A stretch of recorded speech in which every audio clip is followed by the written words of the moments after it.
Well, thank you, and thank you, Damien. That was great. Very precise and to the point, and very interesting.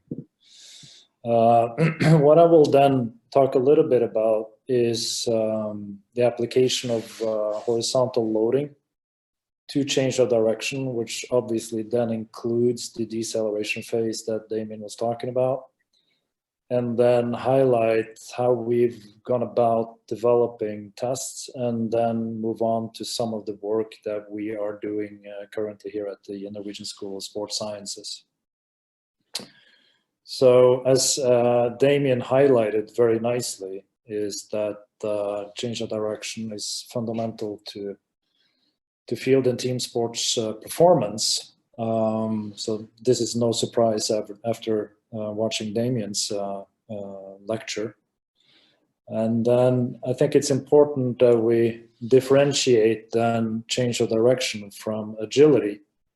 And Sophia Nymphius has done a wonderful job there, and she's done a lot of great work in this domain. And change of direction is the skills and abilities needed to change movement, direction, velocity, or mode. And it's different from agility, as it takes out the response to the stimuli or the cognitive processes associated with that. So we'll talk about the change of direction component here. So when we started to look at how are we going to assess change of direction, we wanted then to explore what is out there, so we can get our heads around tests that are currently used. So when we do that, and I think Sophia Nymphius has done a wonderful job here. This is from a great review that she had, where she then starts to define different types of tests. And I think she does a really good job of dividing them into based upon duration, how long, what's the time interval for a given test, and also the number of turns associated with that particular test. The outcome measurement of such tests are overall time. And as Damien pointed to, this does not provide us with any phase-specific information. So if I'm performing a test that consists of different distances that I have to sprint, or different directions of change of direction, different movement patterns, and I get an overall time, it doesn't really provide me with much actionable insights as to what I should target in the subsequent training. So here are some shortcomings in terms of actionable insights that could be provided to coaches and trainers out there. So if we then look at change of direction and take change of direction or one test in its simplest form, let's use the 505 test or the modified 505 tests. So here you're starting, here's your starting point. You have an initial acceleration to deceleration that Damien was talking about. Let's call that phase 1A. And why I call it phase 1A will become evident a little bit later in this presentation. Then I have a change of direction, and then I will have a re-acceleration phase associated with that first phase, so that's why we call that 1B. So this can be obviously different distances, but if we use the modified 505, this is 5 meters, and then this one is 5 meters. So if we think about this test, it's short, 5 meters either way. The overall measurement is time, and you're actually in this test quantifying either a left or a right turn. So here we might get a little bit more specific information about the capacity of turning off of with the right foot being the ultimate step or the left foot being the ultimate step, which can then tell us something about the strategy leading into it. But again, the challenge here, or the lack of intel, like Damien was talking about, is that there is no phase-specific information. We don't know how the athlete behaved in this phase as compared to this phase. So we don't know any deficiencies because he could be favoring, or she could be favoring coming in here because he or she wasn't able to decelerate and then be able to re-accelerate better. So we do not have any phase specific information. And also in its current form, it's limited to 180-degree turn. So if we're looking at developments, and this is taken from the paper that Damien was talking about, and I think it's a really, really good paper, but he highlights and he shows the importance of breaking things down into phases, because a lot of valuable information can be obtained from that deceleration phase. So Damien did a wonderful job of explaining these different components of the deceleration. And this is obviously a little bit busy, but from time and position data, there are a number of different variables that can be calculated from these intervals that will provide us with a lot of good information about deceleration capacity. And I think Damien made a strong argument as to why we should focus on and have information about deceleration. Also, there have been studies looking at, well, change of direction, and Damien was also talking about this, is that 180-degree turn is nice, but changes of direction occur in different directions. And he was also talking about the quote-unquote force dominant versus speed dominant changes of direction. And we see that there are certain terms associated with greater forces and therefore also greater speed changes as a consequence of that turn. So the angular turn that you do obviously has a bearing on the demands placed on the system. So based upon that, we wanted to provide some sort of framework. So based on Sophia's review with a myriad of different tests, we wanted to create some sort of framework for us to start to wrap our heads around how do we assess change of direction? How can we do this in a logical manner? So based upon available tests, but also just observation of different sports and behaviors that we observe, we wanted to divide this and make it a quote-unquote simple model for us to put what we want to do into some sort of framework. So the initial acceleration, deceleration, first we can think about what kind of direction are we going to move in, forward, backward, sideways. Then what kind of movement pattern is that going to constitute of? Then we're doing some sort of transition, and that could be a 180-degree turn, that could be a 90-degree turn. So different angular turn. Then again, what kind of direction do you come up with? Obviously that is dictated by our change of direction, the angle here. But do we use the same movement pattern, or do we transition into a different movement pattern? So this is a little bit of a framework that we use when we're thinking about how we're going to test and standardize this and make it sport specific. And I do think that having a framework like that, I think it will enable us to think about the principle of specificity and also transfer.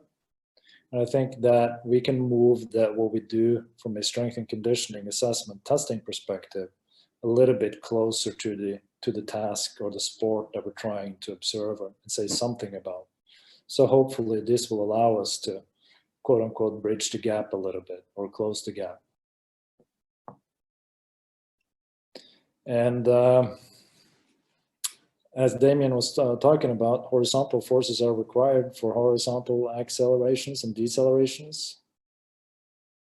And also, as Damien pointed very nicely to, we've always used external loading for the vertical change of direction, the counter movement jump. But how are we doing that from a horizontal perspective? So this is where robotics comes in. That's one element of robotics. And from robotics or the 1080 sprint that we're using here, we can obviously get a highly accurate observation of how the person is moving through that movement or change of direction test. and we can prescribe loading. And the cool thing about is that we can prescribe a load that is going to be different from resisted. That means if I'm running away from the sprint. Assisted, that means the load put on me as I'm being pulled towards the machine. Also, there are different kinds of loads or resistance settings that can be used. And here you can think of, we can include inertia or we can take inertia out of it. So the example here is isotonic. There's going to be little to no inertia, whereas if we use another resistance setting, inertia is going to be included in that load that we prescribe. Furthermore, we can also set the rate at which the person is being pulled towards the machine, and also the maximum rate at which the person can move away from the sprint. So this is a little bit of a into the technology that we use. And when we think of loading, I think it's important that we consider these things. So I'm going to start with assisted start. And what does assisted start mean? Assisted start means that I'm starting away from the machine, and my initial acceleration to deceleration is with me starting to run toward or doing some other movement pattern towards the machine. Then I change direction and I re-accelerate. In this case, I'm using the 505 as a reference because it's easy. I'm doing a re-acceleration back to the starting point. So if we prescribe a load here, it's important for us to consider that this will increase the demand on the deceleration and the re-acceleration phase because I have a load pulling me towards the machine and then I have to move back away from the machine. Which is in contrast to the opposite, which we have called a resisted start. So here we're starting the green play sign. We're starting close to the machine. We're moving away from it, turning around and coming back to it. Again, using the 505 as an example, template here, if you will. So what this is going to actually increase the demand on the initial acceleration, while it's going to make my deceleration a little bit easier, but also the re-acceleration a little bit easier because I'm being assisted, because I'm being pulled back towards the machine as I'm generating those forces. So if we think about this one, for instance, one example could be in a return to play strategy. I want to unload the decel component, then I will probably start with a resisted start.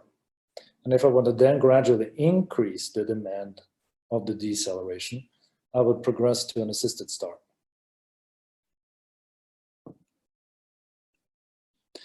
So again, here is the 505. Here is play. I'm starting, this is an assisted start. I'm running towards the sprint, and then I'm coming back up. This is the 505. So here is some of the work that we have been doing. So what we've done here in the lab is that we've used a full body marker setup. We're using motion capture and we have some in-ground force plates. And then we have the person, here is an assisted start, running towards, doing a turn, and then coming back out. So why are we doing that?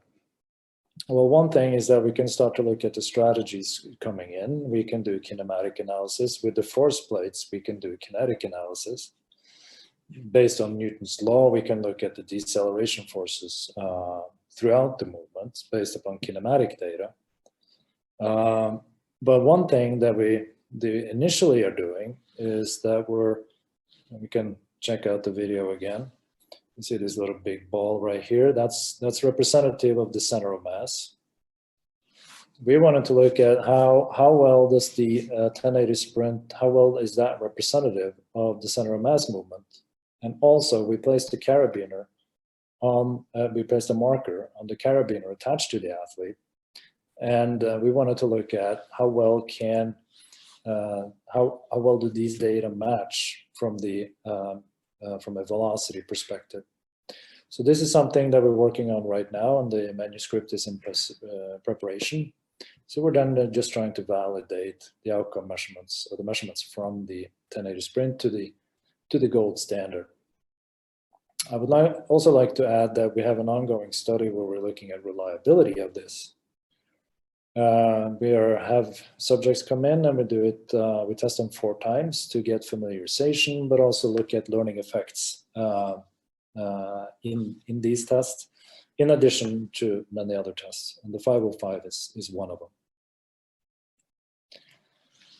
And the really interesting thing about the sprint is that we can now start to get phase-specific data. And by phase-specific data, this is again the 505 test. So here's the starting point. On the x-axis we have time, and on the y-axis we have speed.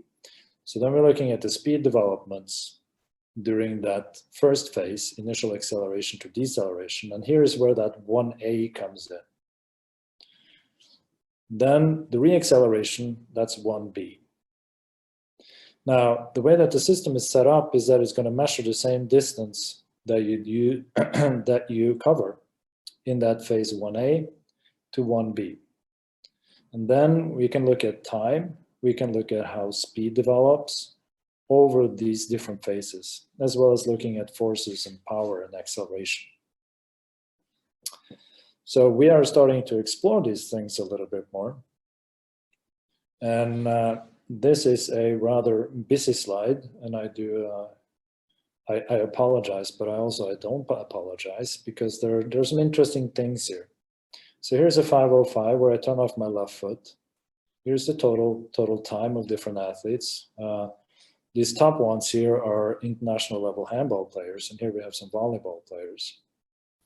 Then we're looking at the excursion, or the distance covered. And then some of you might say, well, why isn't that 10 meter? You set up the course to be 10 meter. Well, when you actually come in, and Damien was talking about this, the motor control, the technical execution of the task, you place that foot in front of you, which means that the center of mass is not really going to cover that full 10 meter. So it might be that shorter distances could be a measure of a more effective way, or an effective strategy of being able to cover that ground. Furthermore, we get time. So I've taken some of the simpler variables here, and then we also look at average speed. And Damien pointed out that average speed, well, that provides you some information, and I fully agree with him. But looking more specifically and divide this into smaller phases, I think will be valuable, and something that we're looking to do. And then we take the same approach to a phase 1B. We look at time, and we look at speed. And here I think it's something interesting. So we're also trying to keep this on the simple side. From a time perspective, how much time do you spend in one or the other way, in phase 1A or 1B? And from a velocity or a speed perspective, how different are they? And this is again overall data. But I think this in time going to provide us with some valuable information of change of direction performance. So this here, you see the L, that indicates that this was the turn off the left foot. We obviously have the same data for the right foot, so then we can compare left to right to see if there are differences that manifest itself. I'm not going to go over all these data, but if I highlight one of them, you see that there are a smaller discrepancy when I turn off my left as compared to the turning off my right. And what would signify a smallest worthwhile change, difference, minimal detectable change, and so on and so forth? Our reliability data will show what that would be, and then we will obviously report coefficient of variation and other reliability measures. But I think these kinds of analysis provide some promise for us to better understand change of direction performance. Are there other variations beyond the 505? Certainly. And as we continue to explore, I think Again, here we have we're starting here with an assisted start. We go when we turn and then we come back, and then we can repeat this. So we can ask an athlete to repeat a number of different or a number of turns. And then we can start to look at what happens to the different phases, my velocities, my times, my distances, as I repeat this. So we can do repeated. We can also do a classical 5-10-5. I will go through this one a little carefully. I start here. I have an assisted start. I go towards the sprint. I turn. That's my phase 1A. So here I'm placing a greater demand on the deceleration and then the reacceleration, which is phase 1B. I pass my starting point and I come to a new deceleration here. The demand on the deceleration and the subsequent reacceleration to A and to B is going to be less because I'm going to be assisted by the system. So I do think that data from such tests will be interesting. And also, if we think about, well, I want to do this test slightly different. Now I want to start by moving away from this. So I'm going to have a resisted initial acceleration, assisted decel, assisted reaccel. But here I'm going to have 10 meters coming in and then making a turn, which is obviously going to put a greater demand on the system because I'm going to be able to assume a greater speed in this interval.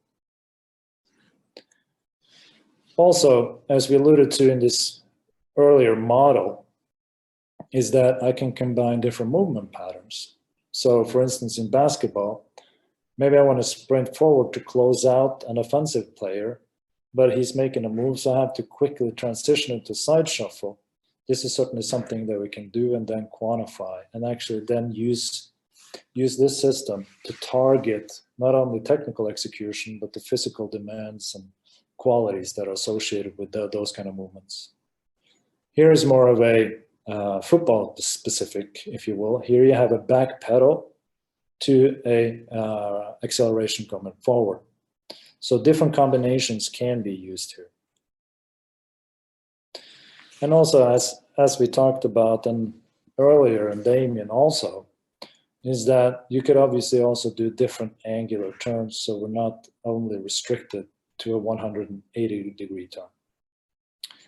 So there's many projects ongoing. The COVID-19 situation has placed a little bit of limitations on some of the things that we can do at the moment, but we are making really good headway into test development. And then the next thing from these tests would obviously be training considerations. And I do think that that is a very interesting topic as what we can achieve by applying horizontal loading, not only to target horizontal acceleration, which has received a little bit more attention, but certainly on that deceleration side that Damien was talking about. So thank you for your attention. And here in the upper right-hand corner, you can see my contact info. So please reach out if you have any questions, thoughts, and also more than happy to answer any questions that you might have. Thank you. Thank you, Ola, and for a very good overview of your work. And Damien, do you mind joining us on camera? Just a short wrap up here, really. You guys are doing incredible work, and thanks for sharing it with us. Damien, you're still on mute there. If you can unmute your microphone as well, thanks.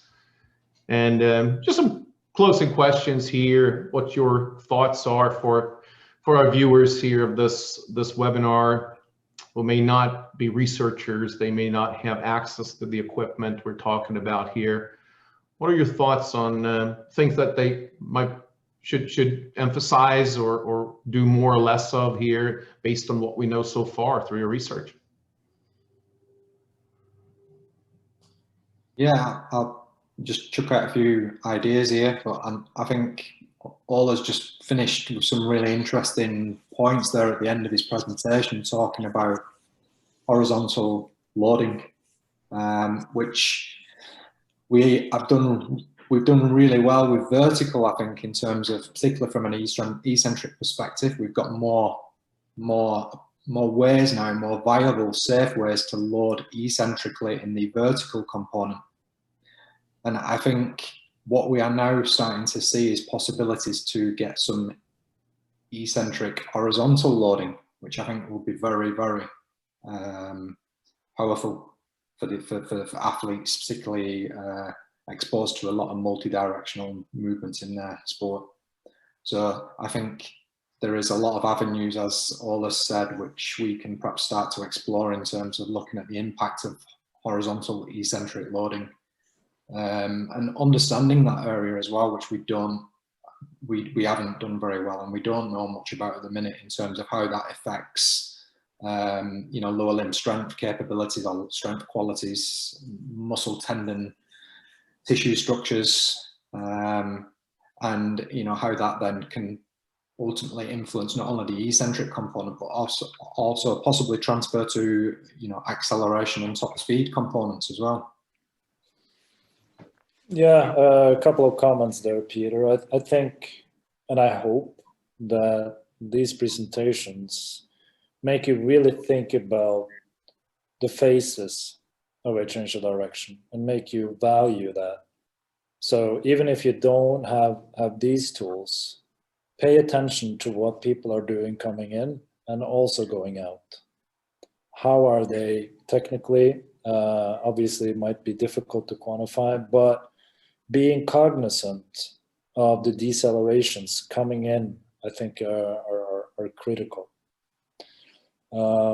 We know from some other considerations, we know that the ratio of force, how much you can generate horizontally in sprinting, and JB, Samosino, and many more have looked at that ratio of force, and we know that it's critical to generate horizontal acceleration and sprint performance. Now, if we use horizontal loading, that will attenuate this in a deceleration component, which means that you really have to work on generating forces in the right directions. So yeah, it could be that we make impacts on muscles, tendons, and what have you. But not only that, I think from a technical perspective, you can use it just as a technical tool to allow people to be better at working through the deceleration phase and controlling that, just like Damien was talking about. And I think he made a strong point that early decelerations are important. And I totally agree with him. It's been an overemphasis on that final step. So working throughout that movement, I think, would be very valuable. And I think it would be doing the athletes that you're working with a service in considering these things. Yeah. No, thank you. No, those things are really, really good thoughts, and good way to wrap up this session today. We will collect questions. This webinar is going to be available online for viewers, and we will collect questions, and we will make sure that we get those questions back to you, and we'll see how many questions we get so we don't overflow you with questions. I'm sure there will be some really good questions from people who view this, and with that, we'll say thank you for today, and we'll see how when we get back with the next session in our Strength in Numbers series from 1080 Motion. I certainly look forward to the next one and continuing this good tradition that we have. Thank you both for an excellent presentations and sharing your work. I know this is going to be highly appreciated by people around the world. Thank you so much, and see you soon.